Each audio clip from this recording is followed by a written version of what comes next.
Chers frères et sœurs, mesdames et messieurs, je vous salue une fois de plus dans le nom puissant de notre Seigneur et Sauveur Jésus-Christ de Nazareth. Nous sommes là encore en ce jour pour pouvoir méditer, pour pouvoir parler comme d'habitude autour d'un sujet. Et le sujet que j'ai pour vous en ce jour, je voudrais pas que nous parlons d'un thème que beaucoup de personnes se posent, alléluia. Ils cherchent à avoir des réponses claires et nettes, alléluia. Et nous essaierons de notre part, alléluia, de donner notre point de vue.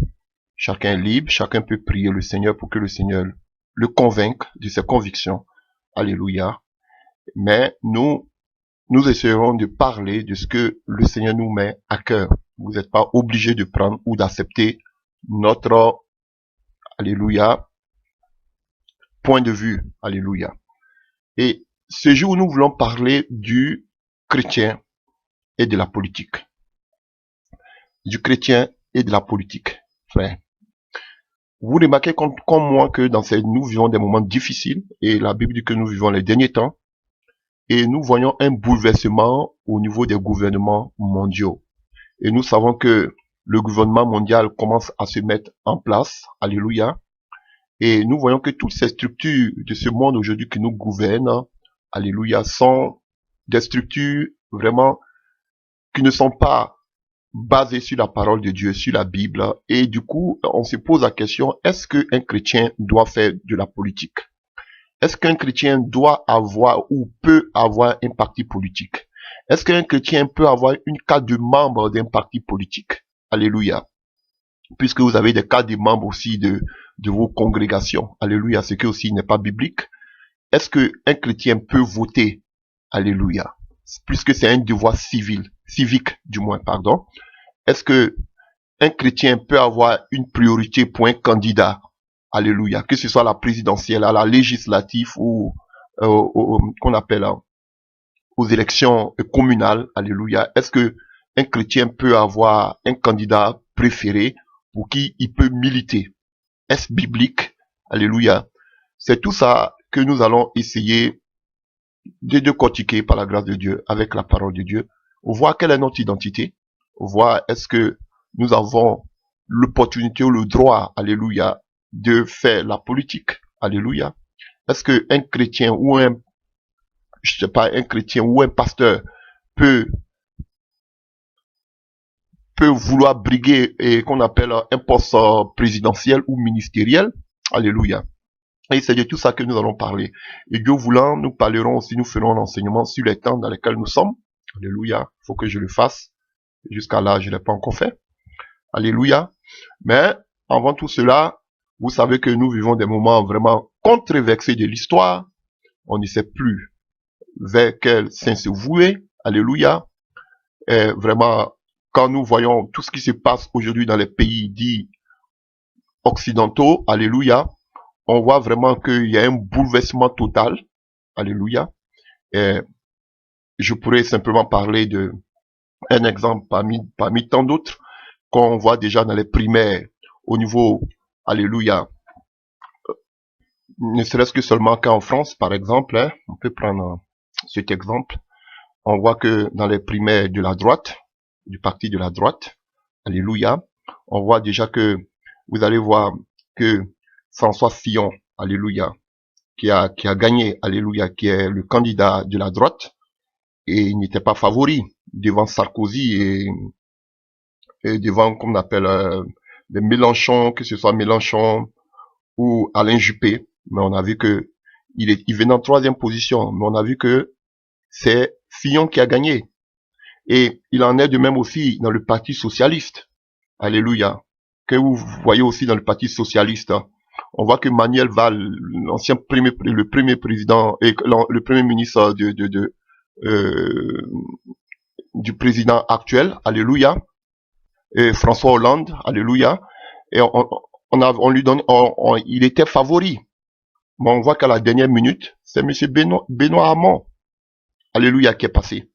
Et quand on voit toute cette situation avec le Brexit en Angleterre, qui est sorti de l'Union européenne, ce sont des prophéties bibliques qui s'accomplissent. J'aurai le temps d'en parler, Dieu voulant.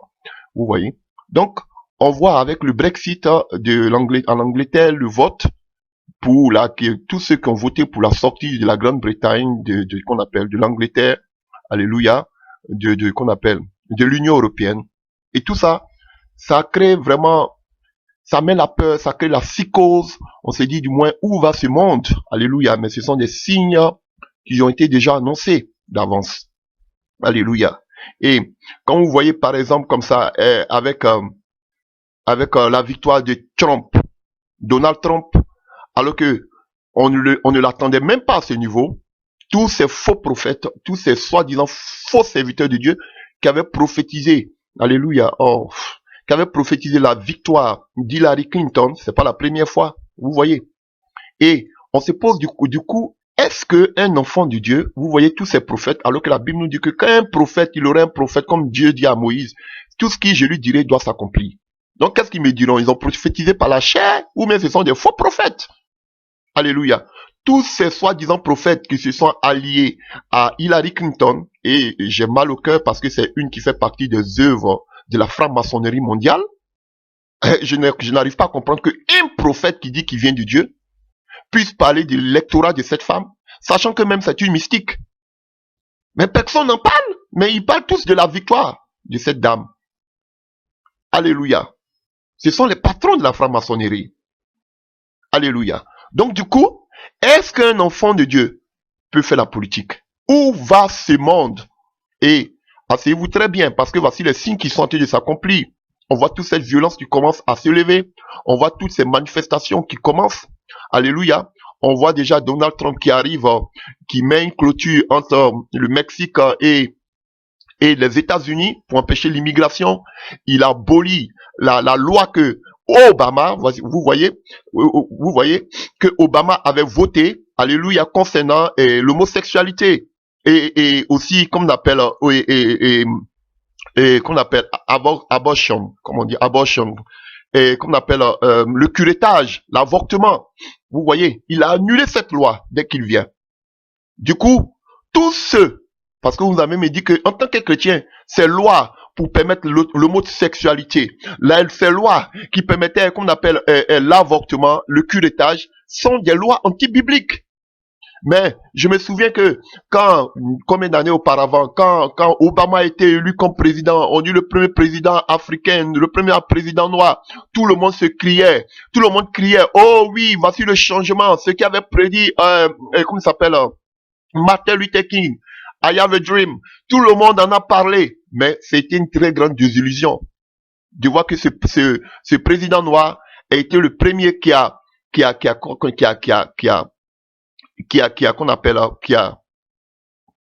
prouvé le mariage homosexuel gay, qui a prouvé qu'on appelle le curettage, alléluia.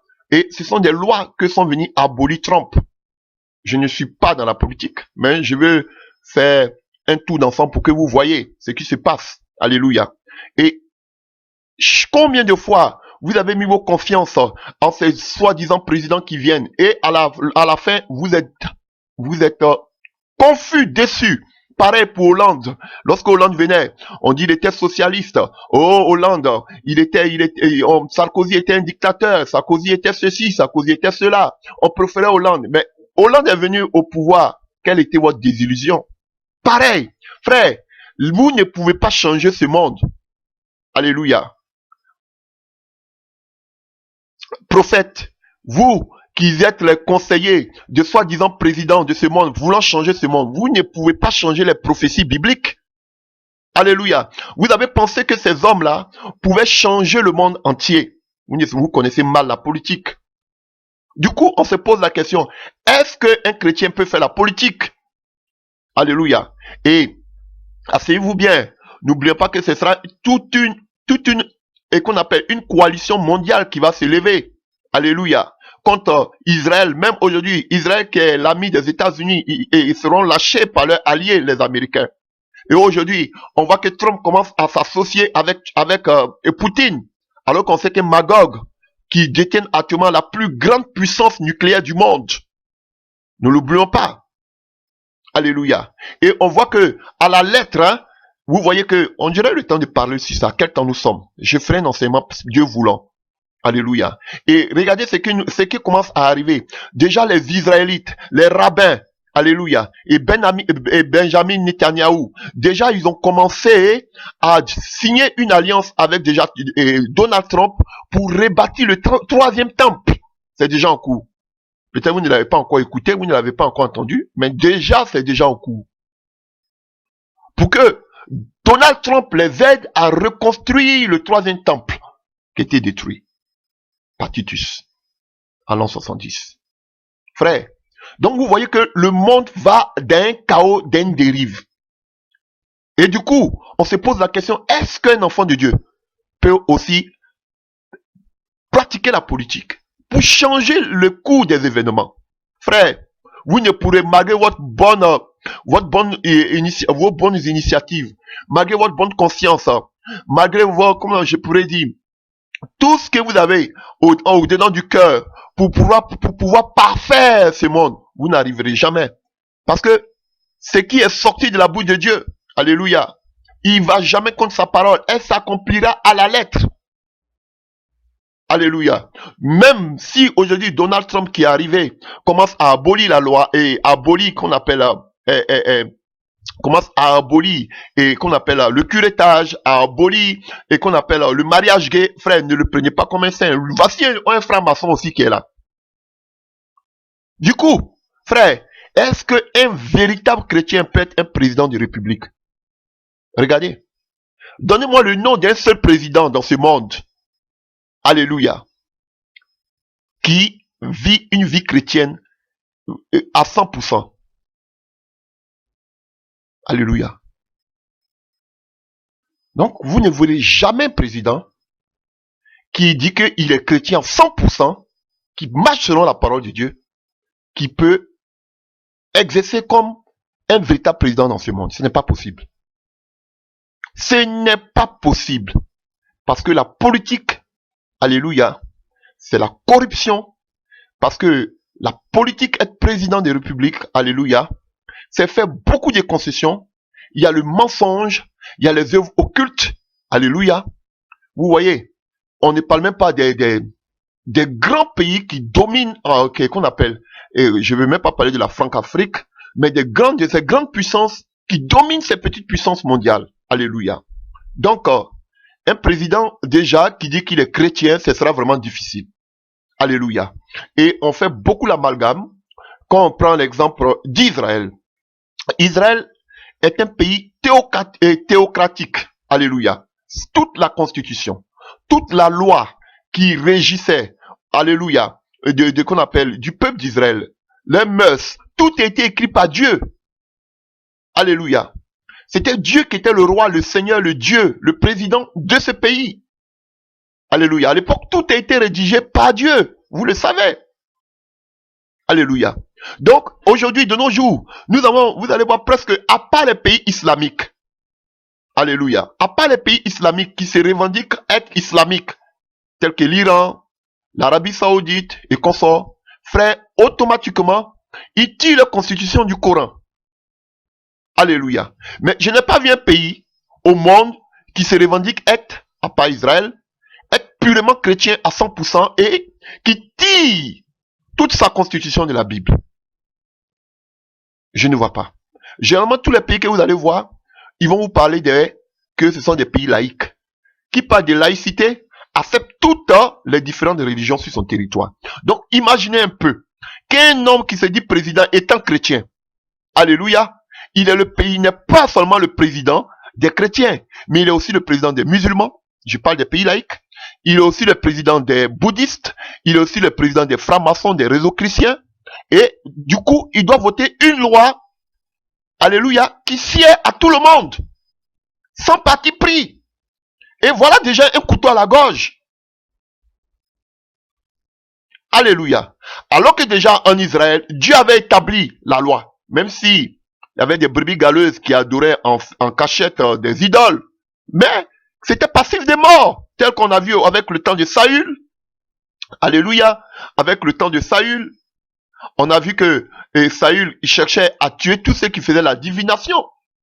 Alléluia. Il y avait la loi qui était établie par Dieu. Mais avec ces pays, là où il y a la laïcité, frère, c'est difficile. Même si tu es un président, même pasteur, en parenthèse, tu vas pas me dire que tu vas exterminer tous ceux qui sont des musulmans, ou bien tous ceux qui sont des féticheurs, ou bien tous ceux qui sont des francs-maçons, ou des occultistes. Alléluia. Du coup, tu seras obligé de faire beaucoup de compromis. Alléluia. Donc, ça c'est un avant-goût de ce que je suis en train de dire. Parce que beaucoup se basent sur le fait que Joseph a fait la politique, Daniel a fait la politique, mais regardez la vie des deux personnes qui ont aussi un talent, le même talent, la vision et les songes. Ils sont pas arrivés en Égypte et à Babylone de leur propre gré. Ils sont arrivés comme des esclaves. Et de là, Dieu a manifesté sa puissance. Et ils étaient porteurs de messages auprès de ces rois. Alléluia. Mais vous n'allez jamais voir Daniel qui s'est mêlé de la politique de Babylone.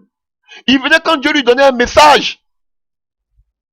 Comme Daniel amenait aussi des messages. Comme Jérémie. On peut amener des messages au président, au roi. Alléluia. Mais on ne doit pas se mêler, on ne doit pas se corrompre avec ces gens-là. Alléluia. Vous n'avez jamais vu dans la Bible un serviteur de Dieu, un prophète qui était conseiller d'un président ou bien d'un roi. Alléluia. C'est vrai que les présidents, les rois israélites avaient des prophètes, des divins, alléluia, des voyants, mais ils n'avaient pas de ils n'étaient pas des conseillers du roi. Et puis, même s'ils étaient les conseillers du roi, mais c'était un pays théocratique. Ce n'était pas un pays laïque. Alléluia. Donc, trêve de commentaires. Frère, vous avez eu trop de désillusions avec ces soi-disant présidents. Vous ne pouvez pas changer.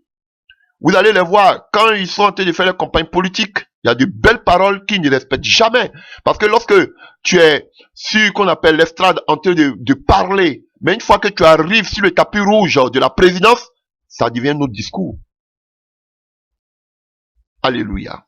Donc, chers frères et sœurs, ça, c'est un avant-goût de ce que je voudrais dire. Donc, faisons beaucoup attention, frère.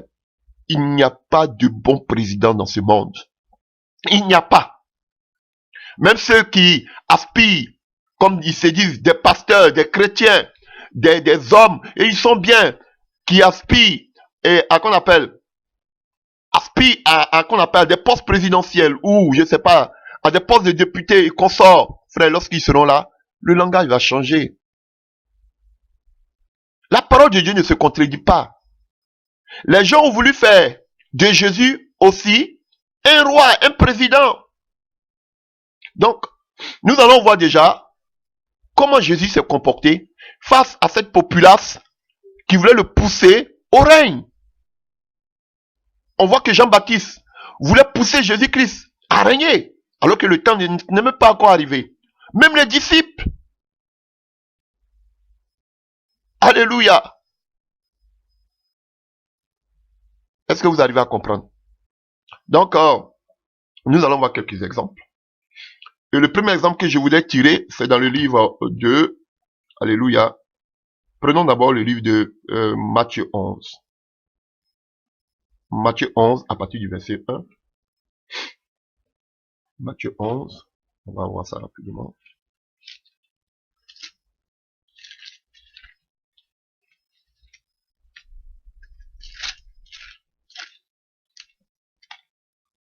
Alléluia. J'ai lu au nom puissant de Jésus-Christ de Nazareth. Lorsque Jésus eut achevé de donner ses instructions à ses 12 disciples, il partit de là pour enseigner et prêcher dans les villes du pays. Jean ayant entendu parler dans sa prison des œuvres du Christ, lui fit dire par ses disciples, es-tu celui qui doit venir ou devons-nous en entendre un autre? Jésus lui répondit, allez reporter à Jean ce que vous entendez et ce que vous voyez. Les aveugles voient, les boiteux marchent, les lépreux sont purifiés, les sourds entendent, les morts ressuscitent et la bonne nouvelle est annoncée aux pauvres. Heureux celui pour qui je ne serai pas une occasion de chute. Alléluia. C'est un message que vous connaissez beaucoup, un passage biblique que vous connaissez beaucoup. Alléluia. Et avant de commencer, J'avais parlé tout à l'heure de Donald Trump. Alléluia.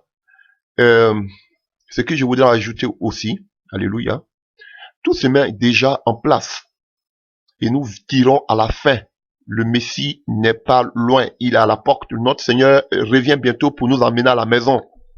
Alléluia. Non seulement Donald Trump commence à avouer une amitié à Poutine, le président russe. Alléluia.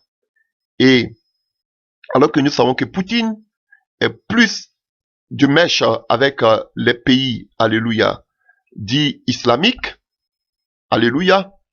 Et qu'est-ce que nous voyons d'autre? À part que déjà les Israélites ont demandé à Trump de les aider à construire le troisième temple, alors qu'on sait que la construction du troisième temple va aussi de pair avec l'arrivée de l'Antichrist qui va aller se mettre aussi dans le temple. Donc, il ne peut pas se mettre dans un temple s'il n'y a pas eu la construction du temple. Alors que quand il va venir se mettre dans le temple après l'enlèvement, pendant le commencement de la grande tribulation, déjà il aura 3 ans et demi de prospérité sur la terre. Et là, l'Antichrist sera là, l'abomination en lieu saint. Il va se faire adorer. Alléluia. Donc, vous savez que c'est dans la période qu'on appelle la grande tribulation. Alors qu'il faut que le temple soit déjà construit. Alléluia. Et aujourd'hui, les Israélites demandent à Trump de les aider à construire le troisième temple. Frère, les temps sont finis. Je vous dis la vérité, les temps sont épuisés. Et encore un autre signe. On nous parle de la bête. Alléluia. De la bête qui s'élève. Cette puissance militaire, politico-militaire. Alléluia. Alléluia. Donc, on voit que l'OTAN, qui réunissait tous ces pays occidentaux, alléluia, en Allemagne, qu'est-ce qu'on remarque aujourd'hui? Aujourd'hui, Trump veut se retirer de l'OTAN. Et qui sera, qu'on appelle la première puissance dans l'OTAN? Ce sera l'Allemagne. Alléluia. Des signes commencent déjà, vous voyez des choses déjà au devant de vous qui commencent à se mettre en place. Parce que l'Europe va dominer le monde entier. Et à la tête de l'Europe, la puissante Allemagne. Parce que l'Allemagne devient de plus en plus puissante. La France, on n'en parlera même plus. Alléluia. Donc, vous voyez déjà, tout commence à se mettre en place. Vous voyez que la prophétie commence à s'accomplir. Alléluia. Donc, se débarrasser déjà, en faisant ça, on pense qu'il se débarrasse de l'OTAN parce qu'il finance beaucoup. Mais, ça va pousser les Européens à se prendre eux-mêmes en charge. Et, à la longue, ils seraient une puissance. Et même les États-Unis succomberont à cette puissance-là. Est-ce que vous arrivez à comprendre? Donc, les choses sont déjà en train de se passer au devant de vous. La parole commence déjà à s'accomplir. Et, avec tout ce gouvernement mondial qui commence à se mettre déjà en place, est-ce qu'un enfant de Dieu doit faire la politique? Alors que nous savons, nous allons voir tout à l'heure, je parle vite en besoin, on va essayer de voir qui domine ce monde. Qui domine ce monde? Qui domine la politique de ce monde? Alléluia. Et nous le verrons aussi. Si nous, les enfants de Dieu, nous sommes appelés à faire les choses de ce monde, quelle est notre identité? C'est tout ça que nous voulons voir aujourd'hui. Et j'espère que ça vous fera du bien. Donc, revenons à notre passage. Alléluia. Dans le livre de Matthieu 11. On voit l'état dans lequel est notre frère Jean-Baptiste, dans la prison. Alléluia. Et il avait prophétisé. On le voit déjà, vous pouvez le voir aussi. Dans le livre de Matthieu, dans le livre de Matthieu 3, là-bas, 3, 10, 3 verset 10 à 12, il avait prophétisé sur la venue du Seigneur qui allait baptiser de feu, d'esprit et de feu. Alléluia. Et aussi qui allait vanner, qui allait brûler, alléluia, la mauvaise herbe dans le feu. Donc, du coup, Jean-Baptiste qui a prophétisé, il se trouve dans des moments vraiment difficiles. Alléluia. L'emprisonnement, il vit des moments difficiles. Et il apprend tout ce que le Seigneur est en train de faire. Lui, il est éprouvé et Jésus est en train de faire, comme j'ai l'habitude de le dire, le show dehors. Et il s'est dit, mais du coup, mais est-ce que c'est ce même personnage, ce que j'ai prophétisé? Alléluia. Mais comment ça se fait? Alors qu'il doit régner maintenant, mais qu'est-ce qu'il fait pendant qu'il est là-bas? Alors que Jean-Baptiste avait dit que Jésus devait baptiser d'esprit et de feu. Alléluia. Et voilà pourquoi Jésus lui renvoie ce qu'on appelle, lui renvoie cette réponse. Allez-y, lui dit ce que vous voyez. Alléluia. Les œuvres de la démonstration d'esprit et de puissance. Tu as dit que je serais baptisé d'esprit et de feu. Donc, c'est ce que je suis en train de démontrer. Je n'ai pas changé. Mais en ce qui concerne qu'on appelle mon royaume, ce n'est pas maintenant. Mon royaume n'est pas de ce monde. Nous allons voir plusieurs exemples. Mon royaume n'est pas de ce monde. Alléluia. Et Jean-Baptiste n'était pas le seul. Plusieurs personnes, que ce soit les zélotes, on va voir d'autres exemples tout à l'heure, que ce soit les Essiens, que ce soit même beaucoup de personnes, alléluia, beaucoup de personnes, des Israélites, ils attendaient ce Messie qui allait venir les diriger. Mais ils n'avaient pas compris. Alléluia. Pour eux, ils voulaient établir directement Jésus comme étant le Seigneur des Seigneurs, le Roi des Rois. Il est le Roi des Rois, le Seigneur des Seigneurs. Mais Jésus n'était pas venu pour s'immiscer dans la politique d'Israël avec les Romains. Alléluia. Jésus n'était pas comme Hérode, qui s'est fait consacrer par les Romains. Comme beaucoup de pays africains aujourd'hui sont dirigés aujourd'hui par les puissances mondiales. Par les grandes puissances. C'est pareil. Et Hérode était comme Hérode était, a été intronisé par les Romains pour faire du mal à son peuple. Comme beaucoup aujourd'hui sont intronisés par ces puissances européennes, puissances occidentales, pour faire du mal à leur propre peuple. Il n'y a rien de nouveau. Frère, mais le temps de Jésus n'était pas venu. Il n'était pas venu pour, avec les miracles, détruire tous les Romains. Il n'était pas venu faire la politique. Oui, beaucoup se disent que, non mais, faut qu'on peut influencer les présidents, on peut influencer. Je suis choqué de voir qu'aujourd'hui, beaucoup de pasteurs, je voyais beaucoup de soi-disant révérends, veulent avoir même des postes dans le gouvernement. Mais c'est la sorcellerie. Vous avez vu ça où? Vous avez vu Pierre, qu'on appelle vouloir être ministre? Alléluia. Il y a des partis chrétiens, partis politiques chrétiens, mais c'est l'abomination. C'est la sorcellerie. Parti politique chrétien. Alléluia. Non, on peut changer. On veut les influencer pour qu'on puisse bien vivre. On va voir ce que Paul nous dit. Frère, il y a des choses que vous ne pourrez pas changer. Si vous réagissez comme ça, vous avez des partis politiques. Vous voulez vous émisser dans la politique, c'est parce que vous-même, vous ne connaissez pas votre identité. Et les gens voulaient mettre Jésus dans un parti politique. Jésus a refusé. Jésus, je ne suis pas dedans. Moi, Jésus, il dit à Jean-Baptiste, voici ça. J'annonce l'évangile. Les malades sont guéris. Voici moi mon message. Voici qu'on appelle mon projet de gouvernement. Annoncer l'évangile. Que les malades soient guéris, les paralytiques marchent, les lépreux soient purifiés, les aveugles voient. C'est tout. Voici mon programme de gouvernement. Il n'y a pas un autre programme de gouvernement. Il n'y a pas un autre programme de gouvernement. Alléluia. La politique n'amène rien de bon. Alléluia. On va donner tout à l'heure la définition aussi de ce que c'est que la politique. Mais on veut voir d'abord, qu'est-ce que Jésus pense de la politique? Qu'est-ce qu'il pense du gouvernement, qu'on appelle du gouvernement dans ce monde? Est-ce que Jésus voulait automatiquement gouverner avec, dans cette, qu'on appelle, dans cette stratégie purement diabolique, puisque Satan même dit à Jésus que tout ce monde m'a été donné. On va le voir. Et tout son système. Continuons, prenons un deuxième passage. Prenons Matthieu 22. Matthieu 22 à partir du verset 15. Matthieu 22 à partir du verset 15. Alors les pharisiens s'éloignèrent et discutaient entre eux pour trouver une question à poser à Jésus afin de le prendre. Alléluia. Et dans d'autres versions, on dira, alors les pharisiens allèrent se consulter sur les moyens de surprendre Jésus par ses propres paroles. Ils envoyèrent auprès de lui leurs disciples, avec les Hérodiens, qui dirent, Maître, nous savons que tu es vrai et que tu enseignes la voie de Dieu selon la vérité. Vous voyez, hein? Pour déjà le piéger, on lui donne toutes les éloges. Tu es un grand serviteur de Dieu, tu utilises, tu es avec toi. Pourtant, ce sont les envoyés d'Hérodiens. Alléluia. Ce sont les disciples des pharisiens pour le piéger. Alléluia. Donc,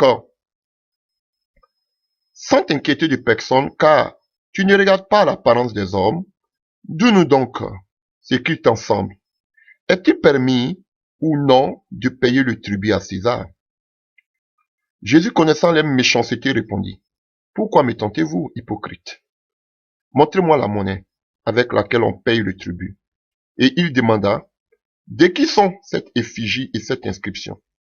De César, lui répondit-il. Alors il leur dit, rendez donc à César ce qui est à César, et à Dieu ce qui est à Dieu. Étonnant de ce qu'ils attendaient, ils le quittèrent et s'en allèrent. Alléluia. Vous comprenez, frère, la situation qui se passe ici? On voit que ces pharisiens-là voulaient piéger Jésus-Christ. Alléluia. Et ils demandaient si on devait payer l'impôt à César. Alléluia. Et on sait que César, c'était l'empereur. Alléluia. Le problème ici, c'est vrai que c'était une manière de pouvoir piéger Jésus, mais la réponse de Jésus m'a vraiment, bon, ça nous épate tous, parce qu'il est la sagesse. Mais Jésus donne une précision ici. De qui porte cette effigie et cette inscription? Alléluia. Il a dit, présentez-moi une pièce d'argent. Jésus n'avait pas de problème avec cette pièce d'argent. Alléluia. Mais le problème de Jésus, c'était l'effigie et l'inscription. Sinon, l'or et l'argent lui appartient. Ag 2, verset 9. Mais son problème, c'était l'effigie et l'inscription. Qui dominait? Quel était le système qui dominait cette monnaie? Quel était ce pouvoir occulte qui dominait cette monnaie? On parle ici de la puissance de Rome. Alléluia. La 4e puissance. On parle ici de la puissance de Rome. Est-ce que vous arrivez à comprendre, chers frères? Et Rome dominait sur le monde entier. Alléluia. Donc, il parlait de cette effigie et de cette inscription. Et nous savons que si les pièces romaines d'un dernier étaient gravées le portrait de César Tibère, accompagné de la mention César Tibère, fils du divin Auguste. Et on sait qu'aussi ces pièces-là contribuaient à la promotion du culte de l'empereur. On prenait cela pour adorer l'empereur César. Est-ce que vous comprenez? On adorait César par ces pièces-là, parce que c'était son nom. Comme aujourd'hui, vous voyez aussi la monnaie qu'on appelle en Angleterre, qui porte aussi l'effigie de la reine Élisabeth. Alléluia. Donc, alors que nous savons que le judaïsme était opposé aux images religieuses, selon que Exode 20 nous le disait. Mais, malgré ça, les autorités juives laissaient circuler les pièces romaines. Mais on ne les fabriquait pas ici, cela venait de Rome. Est-ce que vous comprenez, frère? Le problème de Jésus, c'était l'effigie et l'inscription. Ça ne veut pas dire que vous devez aimer l'argent. Non, on ne doit pas aimer l'argent. Il n'a rien contre la matière. Mais c'était l'esprit qui se cachait derrière cette monnaie. Le pouvoir, le gouvernement qui se cachait derrière cette inscription. Alléluia. Le gouvernement mondial et qu'on appelle son message qu'il divulguait. Sa puissance, alléluia, mondaine. Sa puissance mondiale. Et c'était une puissance qui dirigeait, une puissance économique, une puissance politique qui dirigeait tout le monde entier. Comme de nos jours. La globalisation. Alléluia. Le gouvernement mondial qui se met en place. Ce sont les mêmes choses. Dès qui porte cette inscription, ce gouvernement mondial? Du diable. C'est l'effigie de qui dirige ce monde, qui gouverne ce monde? Du diable, nous le verrons. C'est l'effigie et l'inscription qui créent problème. Et Jésus a mis le point là-dessus. Vous voyez, vous servez l'argent là, mais pourquoi Jésus est obligé de dire de qui porte cette effigie? Pour dire que vous adorez un autre Dieu sans le savoir dans ce monde. Cette puissance qui dominait le monde, cette puissance politique et économique qui dirigeait ce monde. Voici ça. Alors Jésus l'a dit, Donnez à César ce qui est à César et à Dieu ce qui est à Dieu. Donc maintenant, la question que moi je vous pose, c'est de savoir, vous êtes du côté de César ou bien vous êtes du côté de Dieu? Puisque Dieu n'a pas fait, Jésus n'a pas fait l'amalgame, Jésus n'a pas tout mis ensemble, il a fait une scission, il a divisé. Donnez ce qui est à César, César a son pouvoir, son autorité, son gouvernement mondial, tout cela, la politique, donnez-leur cela, et donnez à Dieu ce qui est à Dieu. Pour vous dire simplement que Jésus n'a rien à voir avec ce qui est à César. Lui aussi, il est un Dieu, il est Dieu. Il ne peut pas adorer ce qui appartient à César. Mais pourquoi vous voulez adorer ce qui appartient à César? Pourquoi Jésus n'a pas dit mélangez tout, que ce soit de César, que ce soit de Dieu, c'est mélangé. Mais il dit non, c'est une idole, c'est une idolâtrie. Parce que en se mettant dans un gouvernement d'un pays, alléluia, c'est tout un gouvernement mondial. Vous serez des présidents. Vous dites que vous êtes des présidents. Chrétiens. Frère, le gouvernement mondial se prépare.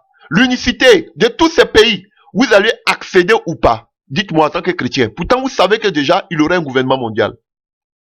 En tant que chrétien, que ferez-vous? Non, il faut respecter les autorités. On va en venir tout à l'heure. Frère, un véritable chrétien qu'on appelle au devant d'une nation.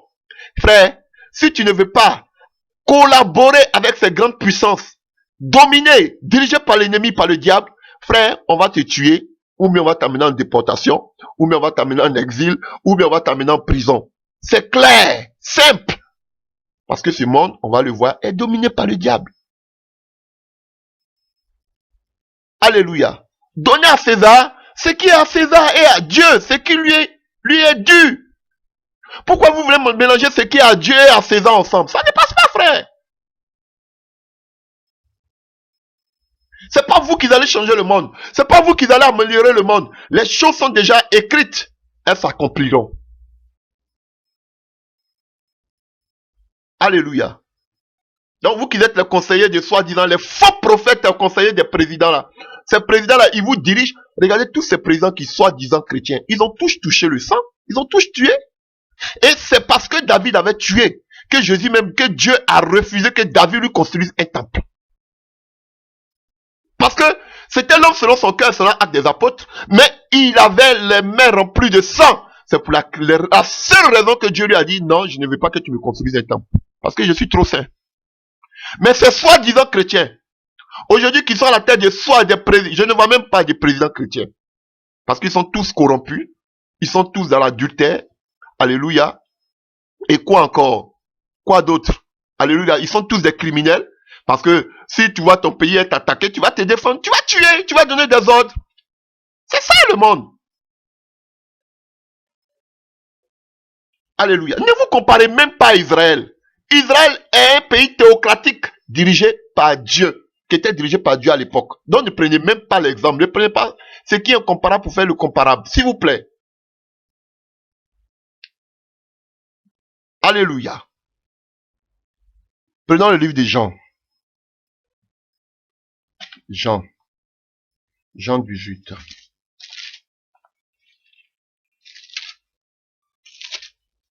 Jean 18, à partir du verset 33. Jean 18, à partir du verset 33. Pilate rentra dans le prétoire, appela Jésus et lui dit, « Es-tu le roi des Juifs ?» Jésus répondit, « Est-ce de toi-même que tu dis cela ou d'autres te l'ont dit? Te l'ont dit de moi. » Pilate répondit, « Moi je suis juif. Ta nation et les principaux sacrificateurs t'ont livré à moi. Qu'as-tu fait? » Et Jésus dit, « Mon royaume n'est pas de ce monde, répondit Jésus. Si mon royaume était de ce monde, mes serviteurs auront combattu pour moi afin que je ne fusse pas livré aux Juifs. Mais maintenant, mon royaume n'est point d'ici-bas. » Pilate lui dit, « Tu es donc roi? » Jésus répondit, « Tu le dis, je suis roi. Je suis né et je suis venu dans ce monde pour rendre témoignage à la vérité. Quiconque est de la vérité écoute ma voix. » Alléluia. Pilate lui dit, qu'est-ce que la vérité? Après avoir dit cela, il sortit de nouveau pour aller vers les Juifs et lui dit, je ne trouve aucun crime en lui. Mais comme c'est parmi vous une coutume que je relâche quelqu'un à la fête de Pâques, voulez-vous que je relâche le roi des Juifs? Alors de nouveau, tous s'écriaient non, pas lui, mais Barnabas. Or Barnabas était un brigand. Frère, vous voyez, Jésus nous dit deux choses ici. Son royaume, ce royaume n'est pas de ce monde. Son royaume n'est pas d'ici-bas. Bon, toi, chrétien, pose-toi la question. Ton royaume est ici-bas ou bien ton royaume est là-haut? Jésus ne se préoccupait pas de la politique de ce monde. Pourquoi? On va le voir, Pierre, Paul, tout ça, nous le dit, notre identité. On parle des ambassadeurs. Frère, quand tu es un ambassadeur d'un pays, tu défends, alléluia, la cause de ton pays. Jésus dit, il est venu pour apporter la lumière, la vérité. Il n'est pas venu pour briguer un poste présidentiel ou de député. Ça ne l'intéressait pas. Parti chrétien, c'est la sorcellerie. Cas des membres de, quand vous êtes tellement habitué au cas de membres de vos églises, cas de vos zougoura, cas de membres de baptême, donc vous cherchez aussi cas de membres de partis politiques. Alléluia.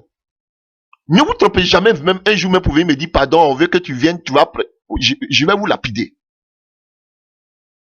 Frère, Jésus l'a dit, mon royaume n'est pas de ce monde. Vous, votre royaume est de ce monde. Si le maître n'a pas fait la politique, pourquoi vous voulez faire la politique? Son royaume n'est pas d'ici bas. Et il vient, la deuxième fois, il a dit à Jean-Baptiste, voici ma mission que je suis venu accomplir. J'annonce l'évangile. Le royaume des cieux, mon royaume. Voici la mission des ambassadeurs. Annoncez notre royaume. Alléluia. Et avec notre royaume, nous allons le voir aussi. La puissance nous accompagne. La mission. Alléluia. On ne vous a pas dit d'aller faire de la politique, d'aller faire des meetings. Ça, ce n'est pas pour vous, c'est pour le monde. D'être des conseillers de président. Qu'est-ce que vous allez avoir dedans? Alléluia. Et Jésus dit qu'il est venu pour annoncer la vérité au monde. C'est tout. Il n'est pas venu pour s'installer dans le monde ou bien pour chercher un poste présidentiel. Ça ne l'intéresse pas, puisque ce n'est pas son royaume. Il a dit à Pilate, mon royaume n'est pas d'ici bas. Vous, votre royaume est où? C'est ça d'abord la question qu'il faut se poser. Parce que quand ton royaume est d'ici bas, tu te préoccupes pour les choses de ce monde. Mais quand ton royaume est de là-haut, tu te préoccupes des choses d'en haut. Voilà pourquoi Colossiens 3, à partir du verset 1, nous dira là-bas, de nous affectionner aux choses d'en haut et non celles qui sont en bas.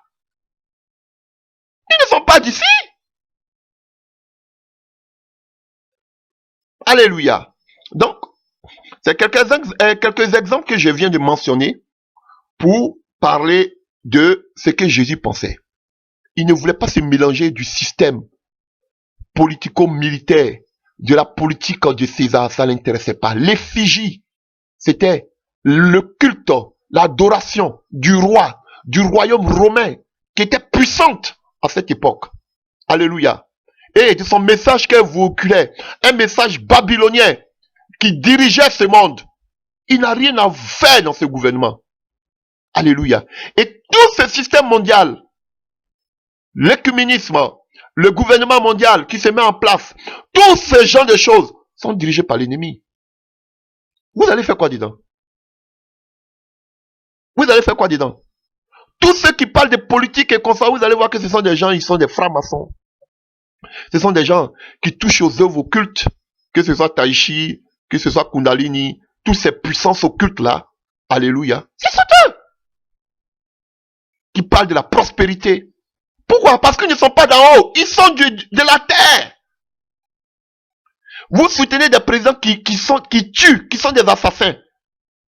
Et je vous dis que quel conseil vous pouvez donner à ce président? Non, président, il ne faut pas faire.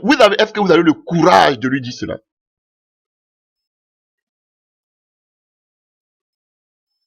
Alléluia. Est-ce qu'il y a encore des Élis pour dire que c'est toi, Achab et la maison de ton père qui troublait Israël? Il y en a encore au nos jours? Non. Ce sont tous des prophètes du Mammon. Tous des prophètes du Baal. Quelle honte de voir des soi-disant serviteurs de Dieu, des soi-disant réformateurs, de soi-disant révérends, pasteurs, prophètes, dit que j'ai la main longue. Je connais beaucoup de personnes d'autorité. Je connais, j'ai beaucoup de personnes dans mon calepin. Voilà, je connais les autorités de ce pays. Quelle honte de voir des soi-disant serviteurs de Dieu qui collaborent avec les partis politiques. Quelle honte de voir des soi-disant serviteurs de Dieu, alléluia, qu'on appelle, qui font des coups bas avec les politiques de ce monde, les politiques de leur pays pour emprisonner leurs frères chrétiens. Mais c'est quelle honte! Quelle honte! Vous collaborez avec ces présidents, ces ministres, avec ces maires. D'autres mais sont des francs-maçons. Mais vous collaborez avec eux. Mais vous semez qu'on appelle la misère à vos frères. Vous emprisonnez vos frères. Avec ce pouvoir mondial. Vous êtes d'en haut ou bien vous êtes d'en bas? Par vos actions, on voit que vous êtes d'en bas. Voilà pourquoi vous prêchez tous la prospérité. Venez, on va vous montrer comment faire pour avoir la prospérité, comment réussir. Parce que vous êtes de ce monde. Sinon, Jésus allait prendre l'argent de César et le mettre dans la poche. Il dit, je n'ai rien à foutre avec cette monnaie, avec cette effigie, avec cette inscription. Je n'ai rien à cirer avec. Mais vous avez quelque chose à cirer avec. Vous avez le pouvoir, comme César. Alléluia. Vous avez les inscriptions, la grandeur, comme César. Mais vous ne voulez pas donner à César ce qui est à César. Mais vous voulez prendre en même temps ce qui est à César et ce qui est à Dieu. Ça ne marche pas, frère.